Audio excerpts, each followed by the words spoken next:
नमस्कार दोस्तों, आज की वीडियो में हम बात करने वाले हैं जो पेस्टिसाइड्स होते हैं, फ्रूट्स है, वेजिटेबल है, इसको हम 96% रिमूव कैसे कर सकते हैं, इसके बारे में जो रिसर्च हुई है उस रिसर्च को स्टडी करेंगे और उसके बाद हम वो पेस्टिसाइड्स किस प्रकार निकालते हैं वो समझने की कोशिश करेंगे। समझने के बाद भी आप पेस्टिसाइड को उस प्रकार से वॉश नहीं करने वाले हैं, क्योंकि हम नॉलेज तो ले लेते हैं पर यूज़ नहीं करते। देखिए, आज के टाइम में अगर कैंसर से लेके बहुत सारी जो बीमारियाँ है ना, वो ये है जो हम खाना खा रहे हैं जिसमें बहुत सारा पेस्टिसाइड्स है। हम बोलते हैं कि फ्रूट्स खाना चाहिए, वेजिटेबल्स खाना चाहिए, तो वो फ्रूट्स की अगर हम बात करें, वेजिटेबल्स की बात करें, तो उनका जो प्रोडक्शन बढ़ाने के लिए उसमें इतना ज़्यादा पेस्टिसाइड मारा जाता है, इतना सारा कि वो सारा वो एब्जॉर्ब भी कर लेते हैं और ऊपर की जो कोटिंग है उसकी, उस पर जो है वो सबसे ज़्यादा देखने को मिलता है और वही हम खा रहे हैं। तो पेस्टिसाइड भी बॉडी के अंदर चला जाता है, अलग अलग डिसीज़ भी होते हैं। ये सारी चीज़ें हमें पता है। ये जो मैं आपको पूरी रिसर्च बताऊंगा, ये सारी चीज़ें बताऊंगा, इसके बाद भी आप सुन के वो फॉलो नहीं करेंगे, क्योंकि हमें पता है कि मोटापा है तो एक्सरसाइज डेली करना है, योगा करना है, प्राणायाम करना है अच्छी सेहत के लिए,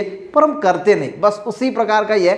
फिर भी नॉलेज के लिए जो है वो सुन लीजिए, अगर मन करे तो कर लीजिएगा, कोई दिक्कत की बात नहीं। देखिए, सोडियम बाइकार्बोनेट जिसको हम NaCO3, साइंस के स्टूडेंट जो अच्छी तरीके से समझ पाएंगे, या फिर उसको हम बेकिंग सोडा बोलते हैं, यानी बेकिंग सोडा को ही हम सोडियम बाइकार्बोनेट बोलते हैं, जिसका फॉर्मूला है NaHCO3। ठीक है, अगर आप दुकान में जाके बेकिंग सोडा बोलोगे तो वो आपको दे देगा। ठीक है, अब साइंटिस्ट लोगों ने क्या किया, एक पेस्टिसाइड लिया जो सबसे ज्यादा यूज किया जाता है, एक फॉस्फेट को लिया और एक थायोबेंडाजोल जो पेस्टिसाइड होता है, यानी जो केमिकल्स के फॉर्म में होता है, उसको लिया।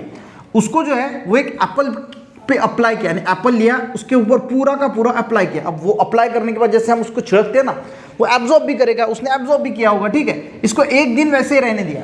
ठीक है, उस एप्पल पे ये पूरा का पूरा थायोबेंडाजोल पेस्टिसाइड है, उसको अप्लाई किया, उसको एक दिन वैसे ही छोड़ दिया। अब एक दिन में देखा कि भाई उसमें कितना पेस्टिसाइड्स इनसाइड गया और उसके सरफेस पे कितना हुआ, ये डिटेक्ट करने के लिए उन्होंने इलेक्ट्रॉनिक मैपिंग टेक्निक का जो है वो इस्तेमाल किया। उसके बाद जो है वो उसको जो है वो 1% बेकिंग सोडा सॉल्यूशन में डाल दिया। 1% बेकिंग सोडा सॉल्यूशन, यानी उन्होंने जो है वो 1 लीटर पानी लिया होगा और उसमें 10 ग्राम बेकिंग सोडा डाला होगा, यानी 1 लीटर पानी में 10 ग्राम जो है वो बेकिंग सोडा डाला होगा और उसको अच्छी तरीके से मिक्स करके उस एप्पल को उसमें रख दिया। उसमें रखने के बाद उन्होंने उसको निकाला। निकालने के बाद क्या किया, देखिए, फिर से इलेक्ट्रॉनिक मैपिंग टेक्निक का यूज किया और देखा कि पेस्टिसाइड के सरफेस पे, एप्पल के सरफेस पे कितना पेस्टिसाइड है और इनसाइड कितना, एप्पल के अंदर कितना पेस्टिसाइड है। पहले भी देखा, उसके बाद भी देखा। अब उन्होंने क्या रिजल्ट में क्या देखा, ये पूरी रिसर्च करने के बाद उन्होंने देखा कि सोडियम बाइकार्बोनेट, जिसको हम बेकिंग सोडा बोलते हैं, मिक्स विथ वाटर, जब हम उसको वाटर के साथ मिक्स किया, is most effective way of removing pesticide from Apple. तो ये एप्पल से जो पेस्टिसाइड रिमूव करने के लिए एक बेस्ट मेथड है।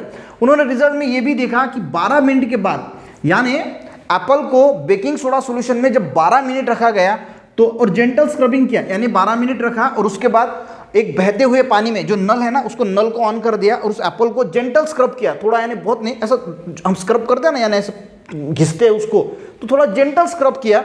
और जेंटल स्क्रब करने के बाद 12 मिनट उसको रखने के बाद उन्होंने देखा कि 80% थायोबेंडाजोल, यानी जो पेस्टिसाइड्स है, वो रिमूव हो गया। उसके बाद उन्होंने दूसरा देखा कि 15 मिनट अगर हम उसको उसमें रखते हैं, सोडियम बाइकार्बोनेट यानी बेकिंग सोडा में, और उसके बाद पानी उसको निकाल के एक नल के नीचे जेंटल स्क्रब करके पहले 15 मिनट रखा, पहले 12 मिनट में 80% रिमूव किया और 15 मिनट रखने के बाद उसको जेंटल स्क्रब किया, तो उसके बाद 95.6% जो पेस्टिसाइड्स थे वो रिमूव हो गए। तो ये एक बहुत बड़ी रिसर्च थी। ठीक है, तो हम सिंपली जो फ्रूट्स एंड वेजिटेबल्स होते हैं जिसमें बहुत ज़्यादा पेस्टिसाइड का यूज़ किया जाता है, वो घर में बेकिंग सोडा का यूज़ करके जो है उसको रिमूव कर सकते हैं। अब जो ज़मीन के अंदर जो वेजिटेबल्स एंड फ्रूट्स होते हैं उसमें ज़्यादा पेस्टिसाइड का इस्तेमाल किया नहीं जाता, क्योंकि वो ज़मीन के अंदर, जैसे आलू है, प्याज है, शकरकंद है, बीट है, गाजर है, मूली, इसको आपको धोने की ज़रूरत नहीं है। पर जो बाहर होते हैं उस पर बहुत ज़्यादा पेस्टिसाइड, आपको लगता है कि यार जो फ्रूट्स आप लाते हैं तो उसमें भी बहुत सारा पेस्टिसाइड है, तो वो इस टेक्निक से आप रिमूव कर सकते हैं। आपको करना क्या है, देखिए, फ्रूट्स को, देखिए, सब कुछ इंपॉर्टेंट बातें भी हैं। फ्रूट्स को जो है वो काट के, देखिए, पूरा का पूरा साबुत फ्रूट है ना, वही आपको बेकिंग सोडा के पानी में डालना। ऐसा नहीं कि कोई फ्रूट अपने कट कर लिया, काट के उसमें बेकिंग सोडा में ऐड करना, ऐसा बिल्कुल नहीं करना, क्योंकि फ्रूट्स की और बेकिंग सोडा के अंदर की केमिकल रिएक्शन जो है हो सकती है और उसका रिजल्ट कुछ आपके लिए डेंजर भी हो सकता है। कुछ कुछ की बात कर रहा हूँ, ये बता रहा हूँ कि हो सकता है। ठीक है, तो इसके लिए जो पूरा का पूरा फल है उसको ही आप बेकिंग सोडा के सोल्यूशन में जो है, यानी पानी ले लीजिए, ठीक है, 2 लीटर पानी में 1 टेबलस्पून बेकिंग सोडा डाल दीजिए, उसको अच्छी तरीके से मिक्स कर दीजिए और उसमें जितने भी फ्रूट्स वेजिटेबल्स है उसको डाल दीजिए, 15 मिनट उसमें रहने दीजिए। उसके बाद उसको निकाल के बहते हुए पानी के नीचे जो है थोड़ा स्क्रब करके जो है वो फ्रूट्स को वॉश कर लीजिए। आपका पूरा जो है वो 96%, 15 मिनट रखेंगे तो 96% जो है वो पेस्टिसाइड पूरा का पूरा जो है वो रिमूव हो जाएगा।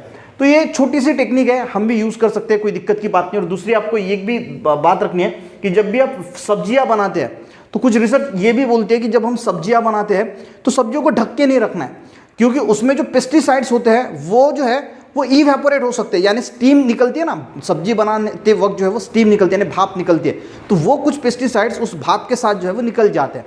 तो कभी भी एक चीज़ और याद रखना है कि सब्जी बनाते हुए उसको ढक के नहीं रखना है, उसको खुला छोड़ देना है ताकि वो भाप के साथ पेस्टिसाइड जो है वो रिमूव हो जाए। आप ढक्कन रखोगे वो पेस्टिसाइड फिर से उस सब्जी में आ जाएगा, तो जो स्टीम निकलती है उससे पेस्टिसाइड भी रिमूव होगा, वो भी फायदा करेगा। और अगर आप बेकिंग सोडा सॉल्यूशन में जो है वो फ्रूट्स को 15 वेजिटेबल्स को 15 मिनट रखते हैं और उसके बाद बहते हुए नल के नीचे उसको जेंटली स्क्रब करके थोड़ा वॉश करते हैं तो 95.6% जो पेस्टिसाइड रिमूव हो सकते हैं। ये थोड़ी सी रिसर्च थी और थोड़ा नॉलेज था, वो देने की कोशिश की।